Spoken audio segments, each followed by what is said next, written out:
Bismillahirrahmanirrahim. Assalamualaikum warahmatullahi wabarakatuh. Perkenalkan, nama saya Muhammad Faisal Isa dari Teknik Komputer 2022 dengan NPM 22091916. Di sini akan menjelaskan mengenai materi yang akan menjadi modul 9 pada minggu ini, yaitu mengenai routing. Yang pertama, jadi itu mengenai routing sendiri. Routing sendiri itu dibutuhkan ketika adanya kebutuhan pengiriman paket ke luar jaringan LAN, di mana maksudnya itu pengiriman paket dari satu jaringan ke jaringan yang berbeda. Jadi dibutuhkan adanya routing. Contohnya di sini, misal dari sini PC yang ini dengan apa namanya IP address atau IP jaringan itu adalah 10.0 192.168.0 akan dikirim ke PC C di mana berada di jaringan 172.16.0.0. Dan itu adalah jaringan yang berbeda. Jika tidak kita lakukan sebuah routing, maka tidak akan terkirim paket tersebut. Oleh karena itu dibutuhkan adanya routing. Nah, terus mengenai metrik, jadi metrik dan juga apa namanya administrative distance itu adalah sebuah parameter atau ukuran yang digunakan untuk mengambil keputusan jalur terbaik yang akan diambil sebagai rute untuk pengiriman data yang terbaik. Dan pemilihan tersebut kan tadi dilakukan oleh router di materi yang ini. Nah, jadi metrik itu digunakan ketika ada terdapat yang pertama mungkin administrative distance dulu. Itu digunakan ketika ada dua rute yang sama dari dua protokol yang berbeda. Misal dua rute yang sama dari protokol ERGP dan satu lagi RGP. Nah, itu digunakan administrative distance, nilai dari administrative distance yang paling kecil, maka rute tersebut dari protokol tersebutlah yang akan digunakan. Sedangkan untuk metrik, metrik itu digunakan ketika ada apa namanya dua rute yang sama dari dua protokol yang sama juga. Maaf, di sini dari dua protokol yang sama. Nah, sehingga digunakan adanya metrik untuk menentukan rute yang mana antara dua rute dan protokol yang sama tadi. Nah, metrik ini yang dicari yang paling kecil juga. Baik metrik maupun administrative distance, yang dipilih adalah yang memiliki metrik kecil. Kemudian static routing dan dynamic routing. Nah, static routing sendiri adalah routing yang sesuai namanya yaitu statis, yaitu di mana pengaturannya itu tidak akan berubah di sini, konfigurasi tidak akan berubah secara otomatis setelah diatur. Nah, jadi kayak static routing ini perlu adanya konfigurasi secara manual untuk ketika adanya pembaruan dalam jaringan atau dalam routing. Nah, kemudian sedangkan dynamic routing itu adalah routing yang dimana kita hanya perlu mengkonfigurasi hanya sekali dan akan terupdate secara otomatis ketika ada perubahan dalam jaringan routing. Nah, jadi dynamic routing ini akan meningkatkan efektivitas pengelolaan karena tidak harus melakukan konfigurasi manual setiap ada perubahan. Nah, tapi ada kekurangan kelebihan nih antara keduanya. Kelebihan static routing sendiri adalah keamanannya itu lebih tinggi dibandingkan dynamic routing. Kemudian implementasinya lebih simpel karena algoritmanya itu digunakan lebih mudah atau lebih simpel dalam menentukan jalur. Karena ya mungkin lebih sederhana. Kemudian cocok untuk diimplementasi ke jaringan kecil. Namun kekurangan dari static routing sendiri adalah konfigurasinya masih manual sehingga akan sedikit lebih ribet dan akan memakan waktu dalam pengelolaan. Jadi pengelolaan itu tidak efektif karena harus secara manual dikelola atau dikonfigurasi. Kemudian tidak ada protokol spesifik yang mengatur dan sulit adanya adaptasi jaringan ketika ada perubahan yang diperlukan. Ini kembali lagi ke konfigurasi yang manual tadi. Karena dia tidak berubah secara otomatis, beradaptasi secara otomatis. Kemudian kelebihan dari dynamic routing sendiri adalah mudah dilakukan adanya perubahan berdasarkan topologi yang ada karena dia secara otomatis tadi perubahannya. Kemudian implementasi routing dilakukan secara otomatis sehingga tidak memerlukan konfigurasi secara manual. Nah, kegagalan dalam koneksi tidak akan mengganggu proses rerouting. Jadi ketika ada satu koneksi yang gagal, maka proses rerouting itu tidak akan terganggu. Kemudian mudah untuk dikonfigurasi karena ya tadi mungkin enggak. Jadi karena tadi konfigurasinya akan diatur secara otomatis ketika ada perubahan routing, maka akan lebih mudah istilahnya dan cocok untuk jaringan yang berskala besar. Jadi jaringan skala besar di mana pengelolaannya itu harus lebih tinggi lagi, maka dynamic routing itu lebih cocok untuk skala besar. Kemudian kekurangannya adalah algoritma yang diperlukan itu lebih kompleks untuk mengatur routingnya. Terus keamanan yang disediakan itu juga lebih rendah karena akan ada banyak celah dalam dynamic routing ini. Karena konfigurasinya itu secara otomatis, tidak langsung ditangani oleh administrator. Kemudian memerlukan bandwidth yang lebih besar juga. Nah, kemudian ada next hop address serta forwarding interface. Nah, di sini yang pertama next hop address itu adalah IP router atau tujuan address berikutnya akan menjadi destinasi paket data yang sedang diarahkan. Sedangkan forwarding interface ini adalah tempat di mana atau antarmuka pada router di mana digunakan untuk meneruskan paket menuju next hop tadi atau menuju IP address berikutnya tadi. Kemudian, nah dalam konteks static routing, next hop address ini adalah alamat yang secara manual diatur oleh administrator sebagai destinasi paket. Jadi ketika paket tiba di router, maka router akan melihat tujuan paket dan mencocokkannya dengan entry pada tabel routing status untuk menemukan next hop address. Nah, setelah itu router akan menggunakan forwarding interface tadi atau antarmuka yang digunakan untuk meneruskan paket tadi yang telah ditetapkan menuju next hop address tadi. Nah, terus dalam pengaturan jaringan yang kompleks dan dinamis, jadi penggunaan next hop address dan forwarding address ini akan sulit dilakukan dalam routing statis, di mana karena static routing tadi kan memerlukan konfigurasi yang manual, sehingga untuk melakukan adanya konfigurasi dinamis menggunakan next hop address dan forwarding address ini akan lebih sulit dilakukan. Nah, kemudian mengenai RIP atau Routing Information Protocol, di mana ini merupakan protokol utama dalam melakukan routing secara dynamic atau yang paling sering digunakan. Nah, jadi inilah protokol yang digunakan untuk mengirimkan informasi routing antar router dalam jaringan. Nah, RIP ini memiliki dua versi. Yang pertama versi V1 dan versi V2 yang lebih baru.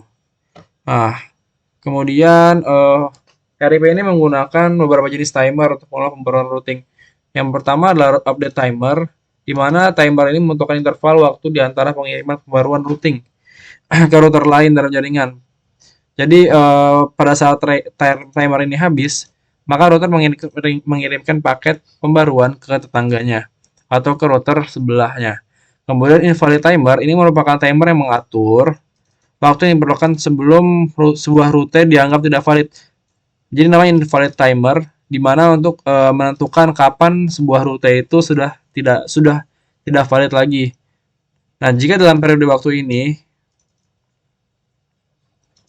tidak ada pembaruan yang diterima untuk rute tertentu, router akan menganggap rute tersebut tidak lagi valid. Jadi ketika tidak ada pembaruan dalam rute ini, maka router akan menganggap rute tadi yang tidak digunakan tadi sudah tidak valid dan dihapus dari tabel routing.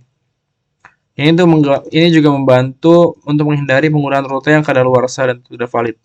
Kemudian ada hold down timer, merupakan timer yang diterapkan untuk mengurangi flapping atau perubahan yang sering terjadi dalam topologi jaringan. Nah, jadi selama periode ini router tidak akan menerima pembaruan untuk rute tersebut. Jadi di hold dulu pembaruan untuk rute tersebut untuk mencegah router untuk menerima informasi yang tidak konsisten atau tidak stabil. Nah, jadi ada yang terakhir flush timer, merupakan timer yang digunakan untuk memastikan bahwa rute yang sudah tidak valid atau tidak lagi digunakan itu akan dihapus secara akurat dari tabel routing. Jadi namanya flush atau membuang. Jadi rute yang tadi tidak dipakai lagi itu akan dihapus dari tabel routing sehingga tidak memenuhi tabel routing dengan entry yang tidak relevan atau kadaluarsa. Nah, jadi penyesuaian flash timer mungkin diperlukan terutama dalam situasi di mana ada perubahan pada topologi jaringan atau perubahan keadaan rute. Selanjutnya mengenai fitur auto summarization pada RIP. fitur di mana merupakan maaf di sini merupakan fitur di mana router RIP secara otomatis mengumpulkan router-router yang terhubung ke dalam blok-blok yang lebih besar. Contoh, jadi di sini ada beberapa subnet di mana 192 segini, kemudian ada subnet ini, kemudian ada subnet titik 30. Nah, jadi fitur auto summarization ini akan menyatukan ketiga subnet tadi menjadi satu entry yang lebih umum. Jadi yaitu 192.168.0.0. Jadi fungsi ini bisa dibilang ada dua. Yang pertama mengurangi jumlah entry karena tadi subnet-subnet yang itu dikumpulkan menjadi ke blok yang lebih besar. Kemudian mengurangi lalu lintas pembaruan juga karena penggunaan auto summarization dapat mengurangi lalu lintas pembaruan rutin di jaringan. Terus yang terakhir mengenai passive interface, di mana passive interface ini adalah fitur dalam RIP yang memungkinkan router untuk menerima informasi routing tapi tidak mengirimkan informasi routing ke jaringan tertentu. Jadi ada jaringan-jaringan yang tidak perlu untuk menerima informasi pembaruan. Mana nih? Mengirimkan terbuka. Ya, jadi ada beberapa jaringan yang tidak perlu untuk menerima pembaruan, dan dengan adanya passive interface ini maka router itu bisa mengelompokkan mana mencegah adanya informasi yang terkirim ke interface tersebut. Nah, namun router akan masih menerima paket RIP dari jaringan tersebut walaupun tidak dilakukan pembaruan. Nah, fitur ini digunakan ketika ada interface yang tidak ingin diberikan pembaruan tadi mengenai routing jaringan, di mana hal itu bisa jadi karena interface tersebut tidak memerlukan lagi pembaruan tersebut atau interface tersebut terhubung ke jaringan yang tidak perlu menerima paket pembaruan. Oke. Kemudian di sini mungkin saya akan mencontohkan bagaimana cara konfigurasi protokol RIP pada jaringan. Nah, jadi kita di sini akan mengikuti topologi ini, di mana ada dua jaringan yang berbeda, tiga jaringan yang berbeda, yang ini dan ini. Kita akan mencoba membuat jaringan ini bisa melakukan ping dari PC A ke PC B.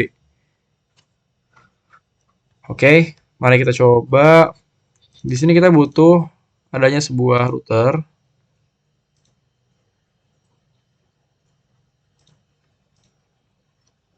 Dua router dan dua PC.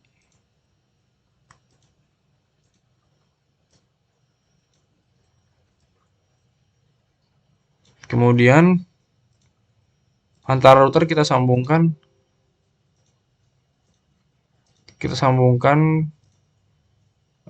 kabel serial. Kemudian router ke PC kita sambungkan ke flash Ethernet.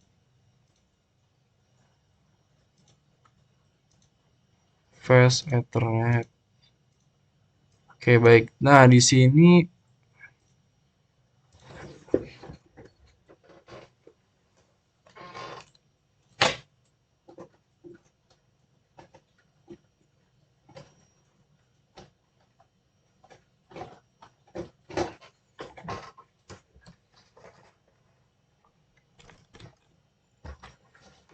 oke, baik. Nah, di sini kita bisa lihat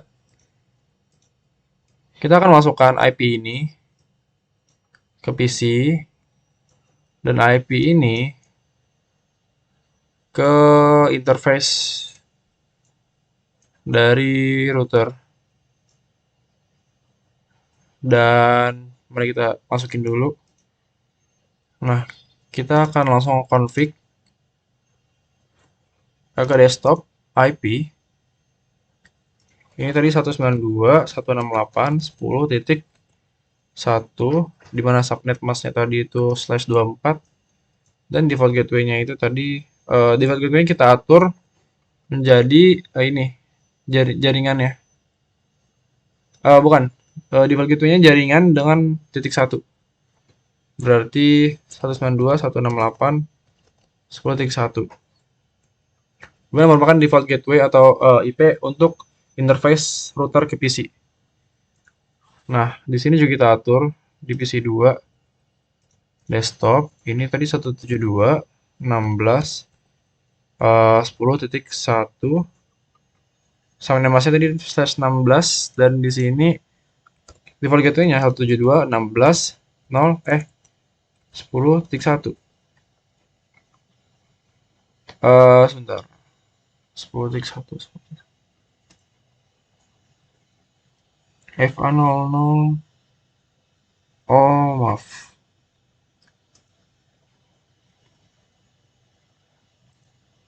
Di sini seharusnya 254.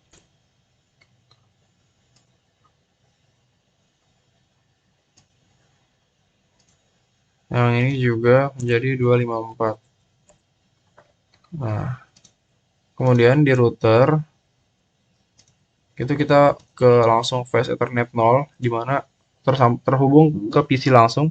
Kita on kan, kemudian di sini masukkan default gateway tadi 192.168.10.254. Sampai masih tadi /24. Kemudian ke serial kita masukkan IP ini 10.10.10.1/8. Oke. Oh ya, di on dulu. Di on. Terus di router 2 ini juga kita langsung aja ke config. Di sini kita masukkan default gateway yang kedua 172.16.10.254. Tadi /16. Oke, udah benar. Nah, sorry. Ini kita on dulu. Kemudian di serial kedua kita masukkan IP yang ini 10.10.10.2. Itu /nya 8, benar, di on kan. Oke, baik. Jadi kalau kita tes ini kedua PC ini masih failed. Walaupun kita ulang berkali-kali juga failed. Kita akan karena kedua PC ini berada di jaringan yang berbeda. Di mana PC yang ini itu berada di jaringan 192 dan yang PC yang ini itu berada di jaringan tadi 172. Nah, jadi kita akan melakukan rip router RIP. Kita konfigurasi di CLI di setiap router. Kita akan menambahkan juga network-network yang akan termasuk dalam routing. Kita config router RIP. Kita pilih version 2. Kemudian kita tambahkan networknya. Yang pertama kan tadi 192.168/24 ya, 10.0. Kemudian ini yang kedua, network yang kedua 172.16/nya tadi 16.0.0. Terus net 10/8.0.0. Nah, ini bisa kita lihat apakah berhasil. Kita lihat di sini config dan rep. Nah, di sini masuk ke table address-nya. Table routing-nya. Ada 10, yang 17 juga ada, yang 192 juga udah ada. Kemudian yang router kedua ini juga kita CLI exit. Ini repro. Router RIP. Kemudian di sini kita pilih versi 2. Kemudian kita masukkan networknya. Yang pertama tadi 192.168.10.0. Yang kedua tadi 172.16.00. Yang ketiga 10.0.000. Oke. Dan kita lihat di config RIP udah masuk ke table routingnya juga. Ketiganya juga. Nah, sekarang kita coba buat ping. Oke, kita coba sekali lagi. Sukses. Kita coba lagi. Langsung sukses juga. Oke, jadi seperti itu cara konfigurasi protokol RIP dalam jaringan di mana kita bisa melakukan atau memungkinkan dua perangkat yang berbeda dari dua jaringan yang berbeda itu bisa saling berkomunikasi dengan adanya routing menggunakan RIP. Sekian dari saya, terima kasih. Wassalamualaikum warahmatullahi wabarakatuh.